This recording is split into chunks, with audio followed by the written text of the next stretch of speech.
SwayamPrabha. Digital India. Educated India.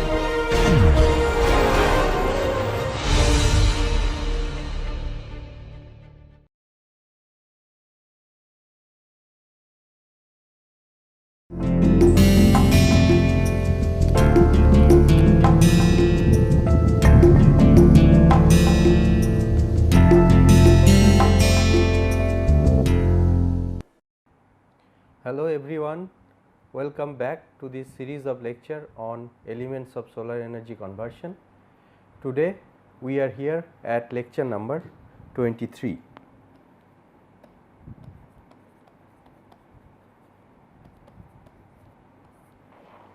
So, in the last class we have started looking at the single axis tracking options. Okay, why do we need to do this single axis tracking? Because it is a middle path between the fixed position solar collectors and the fully tracked solar collectors.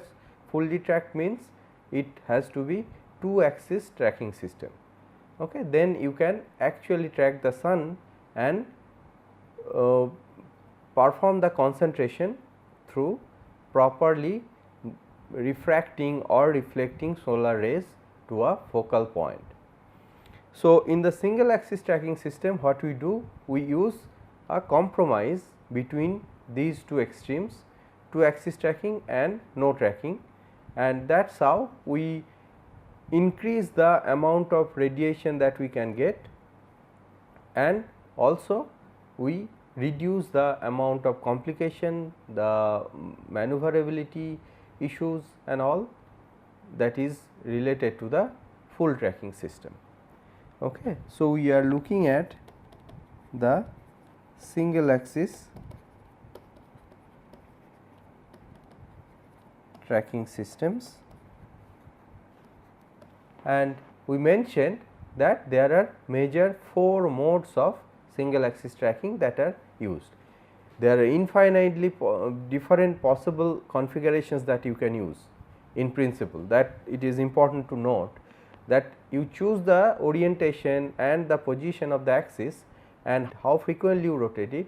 There are infinitely many possibilities, but the 4 modes that I am going to discuss here are the ones that are majorly used, and it has its reasons why those are the modes that are used. Okay. So, there are 4 modes of major use, and in the last class we have covered 2 of them. 2 covered, okay, and today we are going to cover 2 more. Okay. So, let us start with mode 3. Okay. Now, first thing, for any mode we need to find, or we need to know the rotational axis position. So, it is again horizontal, okay, and now we have north south orientation of this axis.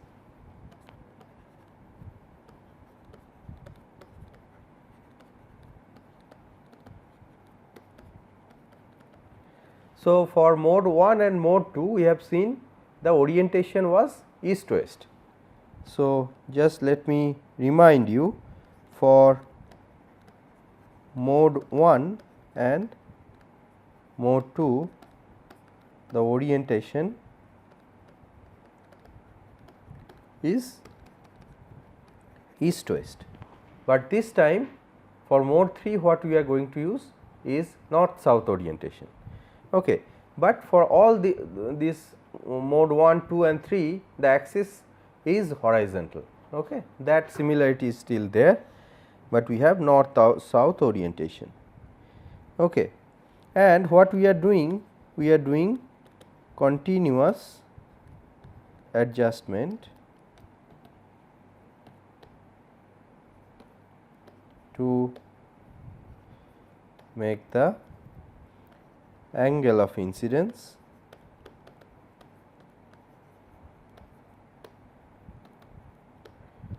minimum, right. That is the goal of any tracking mechanism, to minimize the angle of incidence, and here also we are doing the same, and we are doing that continuous adjustment.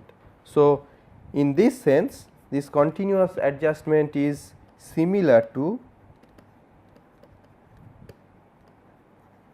mode 2 that we have discussed. In mode 1, what was the issue? We have adjusted once daily. So, for a single day it has a fixed position. Next day when the declination angle changes, then you again change the beta or the tilt angle, but you do not do continuous adjustment. That is for mode 1, and for mode 2 and mode 3 we do continuous adjustment to ensure the angle of incidence is minimum. Okay. So, this is the configuration. Now, similar to mode 1 and mode 2, what we can do? We can find that under different condition how you derive the equation of beta. The beta is the one that is changing, right, the tilt angle. So, that you can do, and from that you can go to you can put that beta value in the incidence angle expression, cos theta expression, and you can find out how the incidence angle will vary under different conditions or during the diurnal motion of the sun. Okay. So, for all these different modes, we are not going to do all the derivations. I leave that to you to actually perform the derivations. I am going to give you the results. Okay. So, one derivation I have shown you for mode 1, and you will follow, you will get the clue from there, and you can continue doing that. So, here what we have, north south orientation, right. So, if the axis, if you see that this is the axis, okay, if this is north south, then the plane that will move to east and west, right. If this is the plane and this is the axis which is north south, and the plane will move to east west, right. So, what we can say, the azimuth angle of the plane will be plus or minus 90 degree. What does it mean? It will either face east or west. I should say west or east, because plus 90 means it is west, right, and minus 90 means east. So, this is the major difference in mode 1 and mode 2. In both the cases, this AZS was 0 degree or 180 degree. You remember? If you do not remember, go back to the previous video and look at the distinction, because it is very important to actually visualize. You should close your eyes and should be able to visualize how the single axis tracking will work. Okay. So, here the major distinction is AZS, or the azimuth angle for the plane, is plus or minus 90 degree. Okay. So, when this is 90 degree, so I should say AZS equal to plus 90 degree before, or this should be after solar noon, right, because you know sun rises in the east and goes to the west. Okay. So, plus 90, that means towards west, the orientation should be after the solar noon, okay, and this will be minus 90 before solar noon, right, in the morning hours. Okay. So, now for beta or the tilt angle, you can derive that again by doing this thing, this d cos theta d beta to be 0, right, because you are going to minimize the theta angle, the angle of incidence with respect to beta or the tilt angle. So, if you do that, what you get? You will get this beta will be tan inverse of cos delta and sin omega and divided by sin L, which is latitude, sin declination plus cos latitude, cos declination, cos hour angle. Okay. This you will get for AZS equal to plus 90. Okay. And same expression you will get with a negative sign here. Okay. So, I should say plus or minus, and here correspondingly when AZS or the surface azimuth angle is 90 degree plus 90 degree, then you will have a positive sign here, and if you have AZS to be minus 90, then you will have the negative sign here. Okay. So, that is how beta is determined. Now, for this optimum value of beta, we need to know what is the angle of incidence, because that will tell us what would be the intensity on the tilted surface, right. So, for this optimum value of beta, you can show cos theta will be sin latitude, sin declination plus cos latitude, cos declination, cos hour angle, this whole thing squared plus cos squared declination and sin squared hour angle, this whole thing square root. Okay. So, this will give you, and this is the nothing but the single axis tracked incidence angle under mode 3 operation.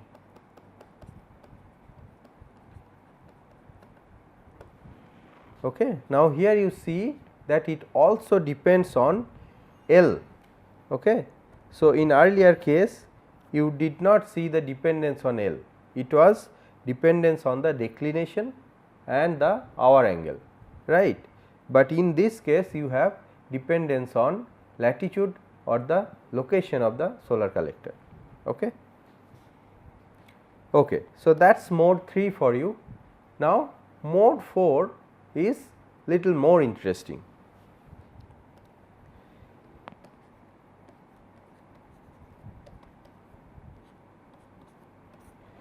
Mode 4, okay, and it is often called polar mount. Okay, we will see why it is called polar mount, and it is also a very widely used option of a single axis tracking system. So, here what is the configuration? We have north south orientation just like mode 3, okay, but the axis is not horizontal. This is the critical part. Okay. Earlier in all 3 modes the axis was horizontal. Your plane can have different tilts, but the axis itself can have the horizontal orientation. Okay. But in this case it is not that it is not true. So, what would be the tilt angle? So, if it is not horizontal, it will have a tilt angle by itself. The axis will have a tilt angle. So, the axis of rotation will have a tilt angle here because it is not horizontal, and that value of tilt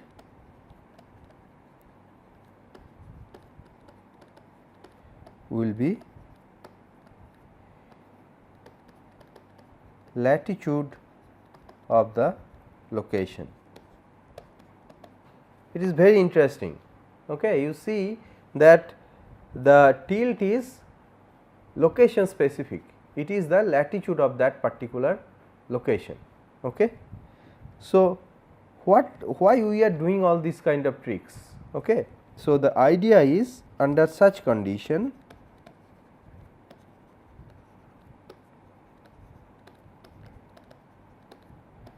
the axis of rotation is parallel to the axis of rotation of the earth. Okay. You know that the earth, the north south axis against which the earth itself rotates, that is under a certain tilt with the orbital plane, right, and that tilt is 23.45 degrees, right. So, here by orienting the single axis tracking axis of rotation in north south direction and giving it a tilt of latitude of that location, what we are doing? We are essentially making the angle of the rotation axis parallel to the axis of rotation of earth. Okay. So, that is why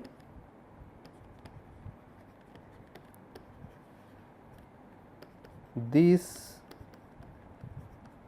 particular orientation is called polar mount. Polar mount means it is getting mounted parallel to the polar axis. And how we are going to move it? And again we are like the mode 2 and 3, mode 4 will also have continuous rotation of the plane.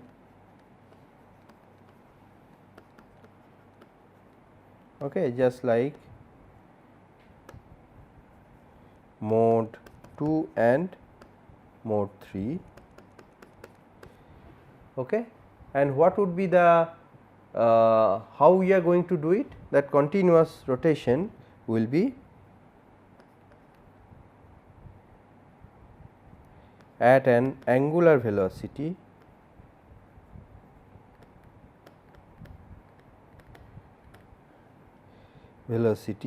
equal and opposite to that of Earth's rotation. So, why do we see the sun to move from morning to evening? Because Earth itself is rotating against its own rotational axis, right. So, that is the reason why sun appears to move from east to west. So, Earth is actually moving from west to east. Okay. So, here we are trying to track the sun. So, we have to give the equal amount of opposite rotation to the collector axis, so that it can exactly track the sun all the time during the day. Okay. So, that is why we are giving an angular velocity which is equal and opposite to that of earth rotation. Okay. So, this is a very interesting mode of single axis tracking, where you have a very simple relation for the angle of incidence. Okay. So, here all the time you have fixed angle of incidence which is equal to the declination of that particular day. Okay. So, on a particular day you have a single declination value, and your if you have a polar mount system which is moving the collector in equal and opposite velocity as that of the earth rotation, then what you will get, the angle of incidence will be exactly equal to the declination of that particular day. So, this is the simplest kind of relation, and you have a fixed angle of incidence. It is very easy to determine the all kinds of intensity plot and everything which is fixed for that particular day if you have a polar mounted single axis tracking system. Okay. So, that is why I give more stress on this one, because it is in principle very interesting. Okay. So, these are the 4 modes we have covered where. So, let me just summarize it once. So, mode 1, mode 2, mode 3 and mode 4. Okay. So, all first 3 modes, the axis of rotation is horizontal. This is horizontal, this is again horizontal, this is horizontal, but for mode 4 it is tilted at angle of latitude. Okay. So, it is a location specific angle of tilt to the axis. Okay. And now, the orientation of axis,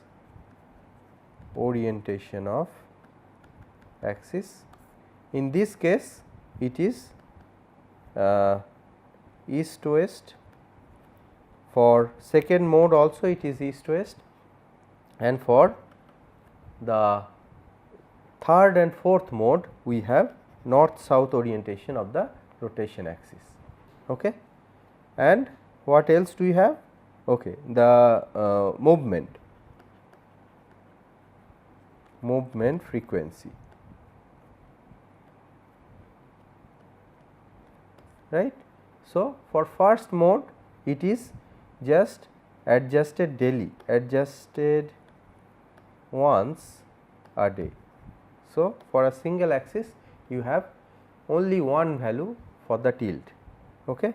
And for rest of it they are continuously adjusted, continuous and continuous, here also it is continuous. Okay. So, this is a overview of what kind of different modes of single axis tracking we use. Okay. And as we are saying the single axis tracking, we should also mention in this lot that 2 extremes, one where no tracking you are using, that is fixed plane.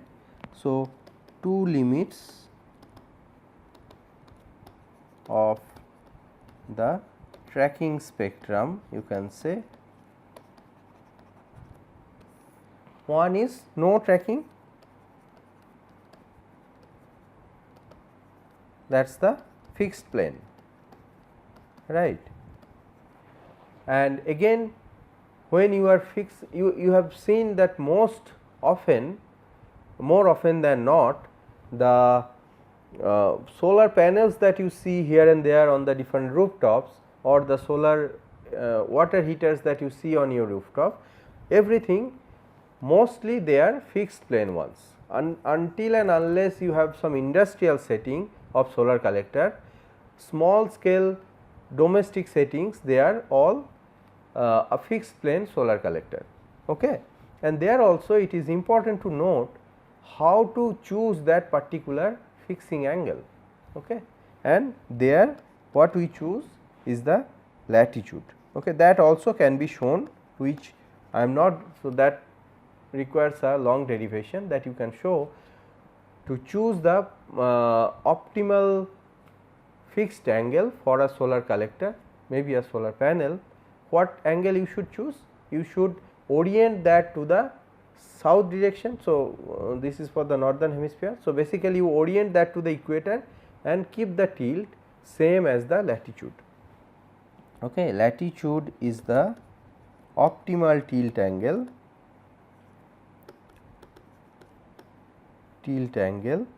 for fixed plane collectors.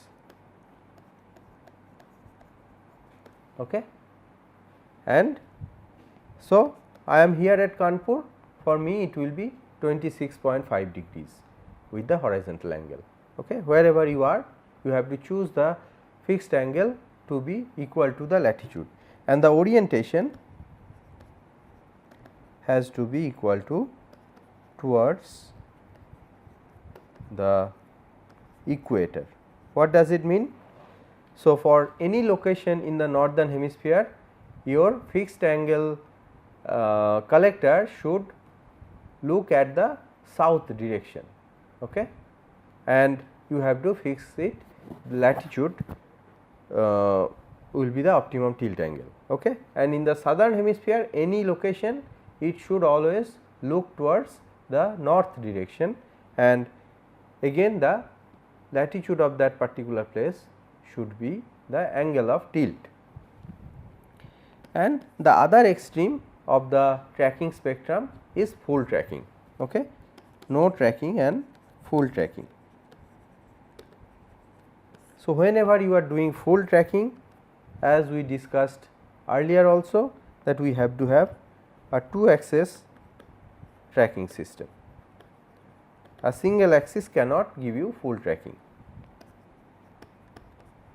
and these 2 axes you have the flexibility to choose how you are going to move. You can completely follow the diurnal motion in one axis and the declination angle in the other axis, okay. The north south which is the declination angle in the other axis, or you can have any other combination. You can have so if you choose that in one axis you are going to do the east west tracking, okay, then it will move much faster compared to the other axis, because other axis will only change daily and it is also very small. Okay. So, in case of full tracking system, you have to have a 2-axis tracking system.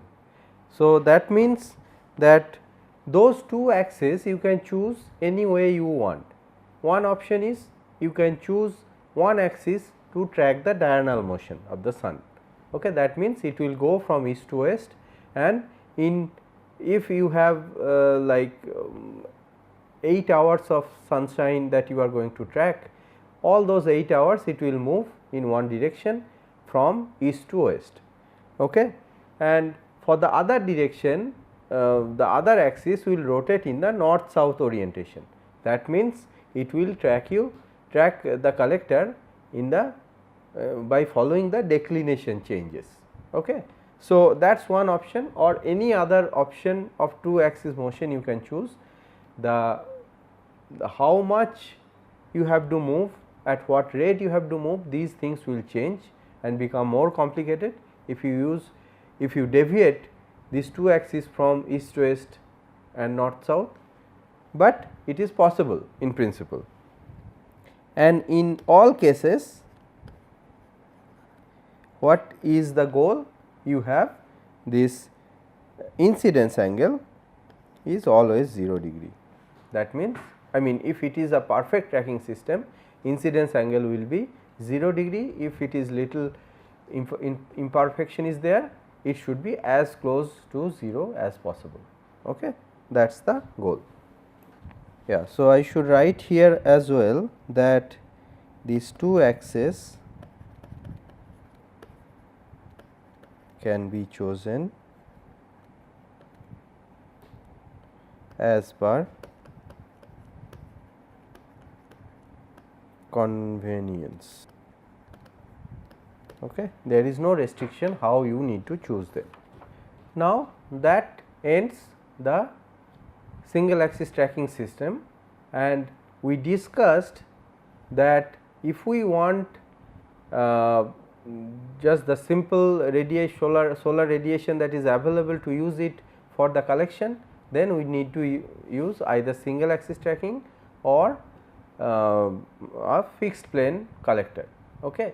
But if we have a concentrating optics to increase the intensity by many folds, 1000 fold, 2000 folds, if that is the purpose, then we have to have some concentrating optics and we have to have a full tracking.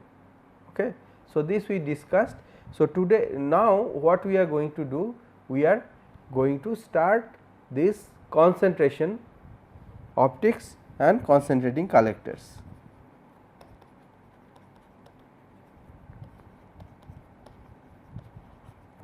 So, here we assume that the sun is tracked perfectly with a 2 axis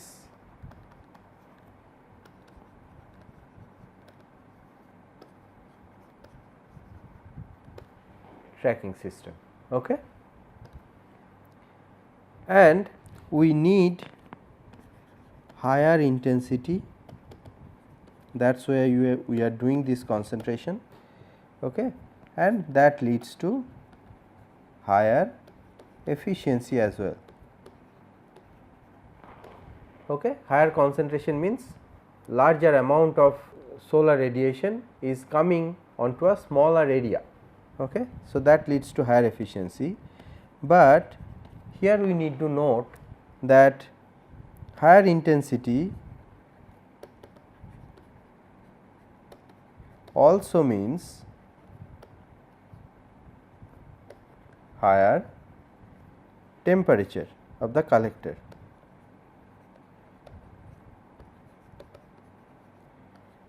Collector plane, right. Now, if we have higher temperature, that means the loss from that collector plane to the ambient will be higher as well. Okay. So, this means loss to the ambient will be higher also, right. And if you have a photovoltaic converter, photovoltaic collector, we will see that if you go high in temperature, the efficiency drops. So, basically, or if you have a thermal collector, there also if the temperature is increased, you have higher loss to the ambient. So, with intensity, both conversion or both converted fraction and the lost fraction or lost amount, both amount, converted amount and lost amount of input energy increases. Okay. So, what we need to do? We need to have a trade off. So, there lies a trade off which determines the optimal value of the concentration. How much concentration you need? If somebody asks, then you have to know how to choose that optimal concentration value. Okay. So, that is the first general idea I am trying to impart. Now, when we know the optimum value, there also we should know how much maximum value we can get. Okay. So, maximum possible concentration ratio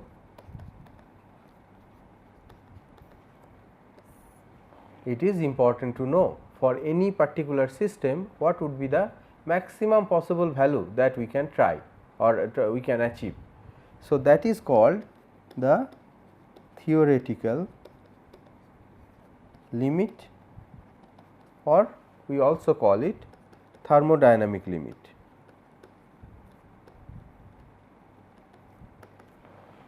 What it tells us? That the maximum possible concentration ratio that we should try to achieve. Here I am using this term maximum or optimum.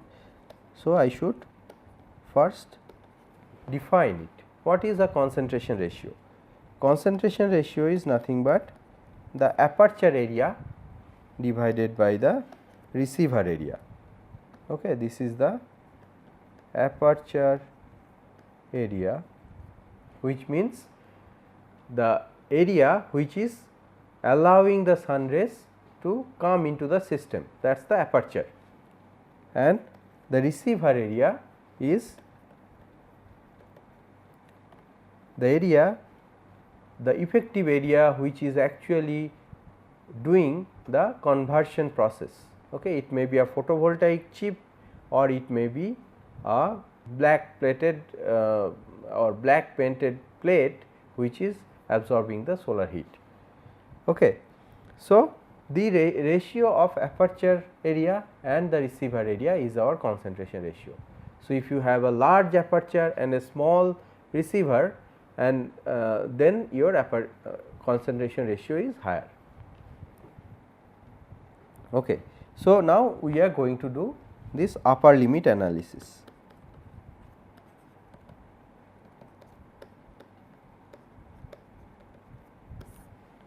So, let us say we have the sun here, and what it does, this is the sun, what it does, it is radiating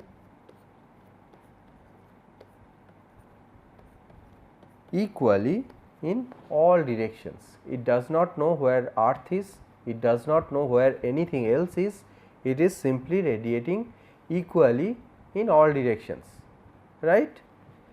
Now, there happens to be an earth which is lying somewhere here in a long distance. So, now let me draw the earth little closely. Okay. So, let us say this is the earth. Now, if you think of this, that you can think of a sphere on the surface of which the earth is residing, okay, and the sun is at the center of it. So, this is the sphere concentric to the sun,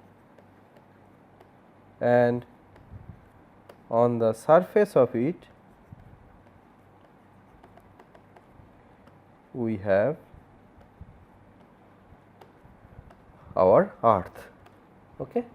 So, that we can imagine, this is of course an imaginary circle sphere.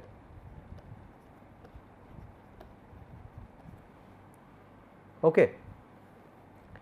Now, you can think of the amount of radiation. So, total amount of radiation from the sun, whatever the sun is radiating, and that is the Stephen Boltzmann constant multiplied by the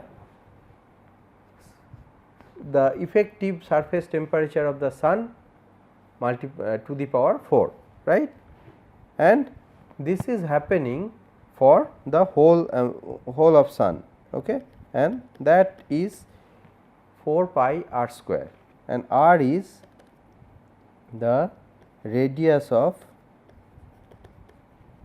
the sun, right.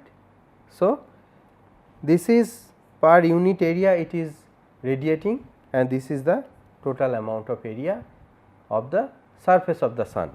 Okay. So, that is the total amount of radiation from the sun. Now, you can think of the imaginary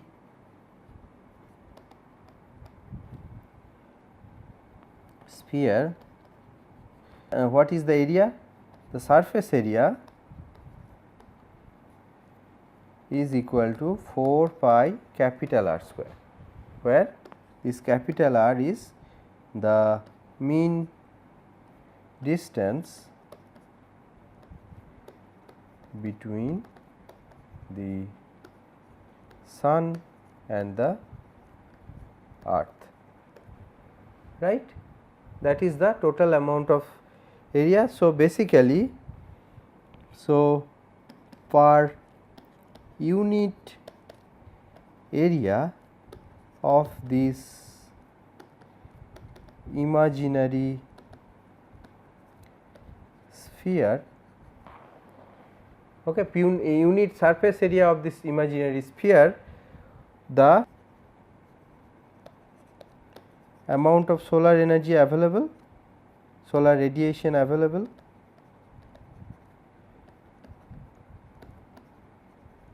is nothing but the amount that is getting radiated from the sun, which we have just seen, 4 pi small r square sigma Ts to the power 4 and divided by 4 pi capital R square. Is this clear? So, the numerator here is the total amount of radiation coming out of the sun, and you are dividing it by the total amount of surface area of that imaginary sphere. So, this is the ratio that tells us that okay, per unit area of that imaginary sphere we have this much amount of solar radiation available, is not it? Now, if A, capital A subscripted with small a is the aperture area of a collector,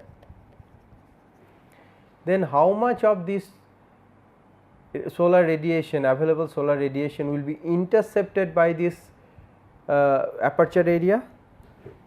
So, the amount of solar radiation intercepted by the aperture is nothing but the ratio that we just obtained, which is per unit area multiplied by the aperture area, right. So, that amount is this aperture area multiplied by this 4 pi small r square sigma Ts to the power 4 divided by 4 pi capital R square, okay, which is nothing but, so the aperture receives solar radiation, how much? That is AA multiplied by the ratio of small r square and capital R square multiplied by sigma Ts to the power 4, right. So, that is the amount of solar radiation received by the aperture. Now, assume that a perfect receiver will bring all these radiations to the perfect concentrator will bring all these radiations to the receiver, right. So, it will not allow anything that is coming onto the aperture go waste, right. A perfect concentrator will bring everything to the receiver, okay.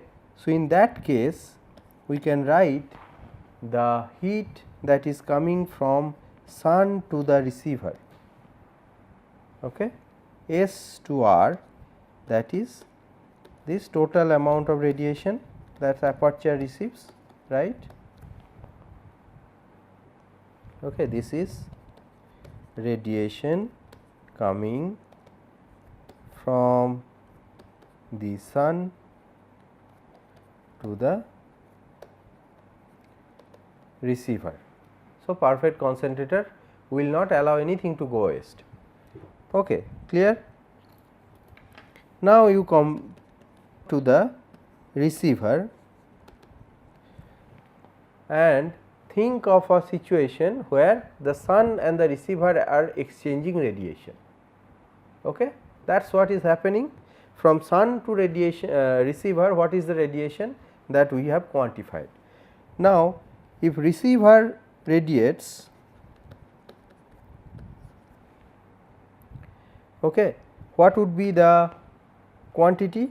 That will be the total receiver radiation, that will be AR, that is the area of the receiver multiplied by sigma TR to the power 4.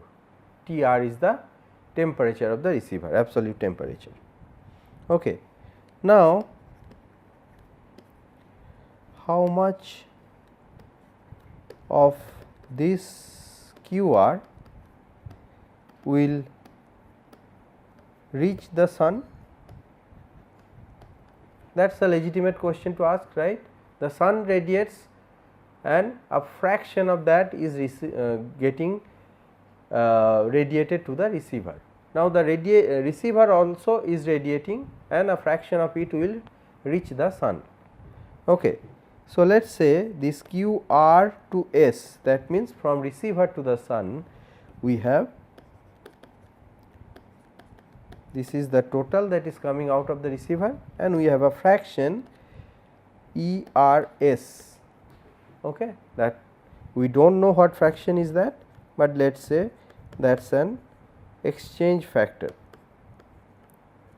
You can also call it a view factor. Okay. So, this exchange factor which tells us how much of the receiver radiation will reach the sun. Now, if TR equal to TS, so if receiver reaches the temperature of the sun, okay, that is the maximum point of your concentration, right, it cannot go further. So, this is the maximum temperature the receiver can reach, okay, by exchanging or getting heat from the sun. It cannot go beyond that, okay, because so until the receiver reaches temperature of the sun, it is theoretically possible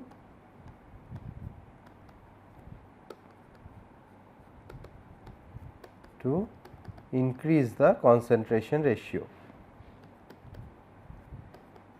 Concentration ratio I am going to abbreviate with CR. Okay. So, that is possible.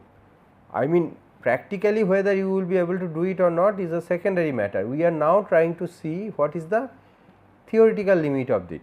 Okay. So, practically you need certain material which can withstand that high temperature, and there is none. Okay. So, under that situation, so if these two temperatures are equal, then Q S to R will be equal to Q R to S, isn't it? The temperature that is I mean the radiation that is coming from the sun will be equal to radiation that is coming from the receiver to the sun. So, now if you put the values that you have determined, okay, this is the value for Q S to R and this is the value you determine for Q R to S. Now, you can simplify it by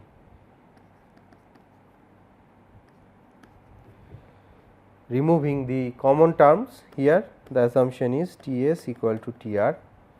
So, you could remove the sigma T r to the power 4 and sigma T s to the power 4. Okay. Now, what is C? C r or C, if you can say, it is A divided by A r, right. So, from the above expression what you can write is capital R square divided by small r square into E r to s. Okay. So, now this E r to s is what? This is the exchange factor or view factor,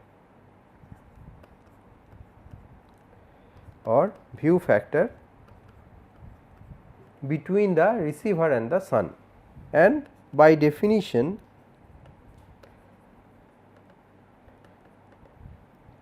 it is less than equal to 1.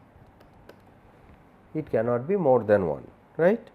So, what we get, C is less than equal to capital R square by small r square, right, and you can write it 1 over small r by capital R whole square, right. Now, if you see this is the sun and this is the aperture area, then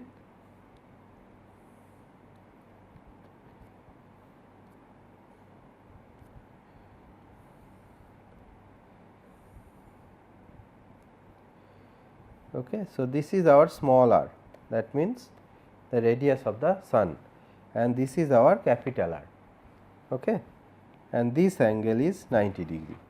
So, what you can write,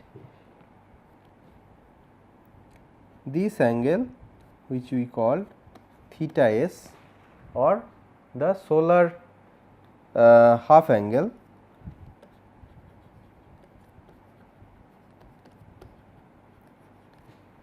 so the solar half angle, sine of solar half angle is nothing but small r by capital R.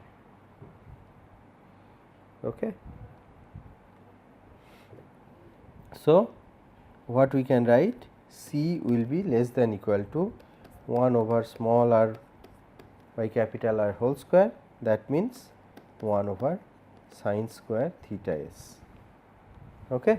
So, that is the theoretical limit of concentration ratio. This concentration ratio cannot go beyond 1 over sine square theta s. Theta s is the half angle. Okay. So, let us stop here and we will discuss about it again in the next class. We will discuss it, and again we will see if we have a 3-dimensional concentrator or a 2-dimensional concentrator, how that will affect the theoretical limit in the next class. Thank you for your attention.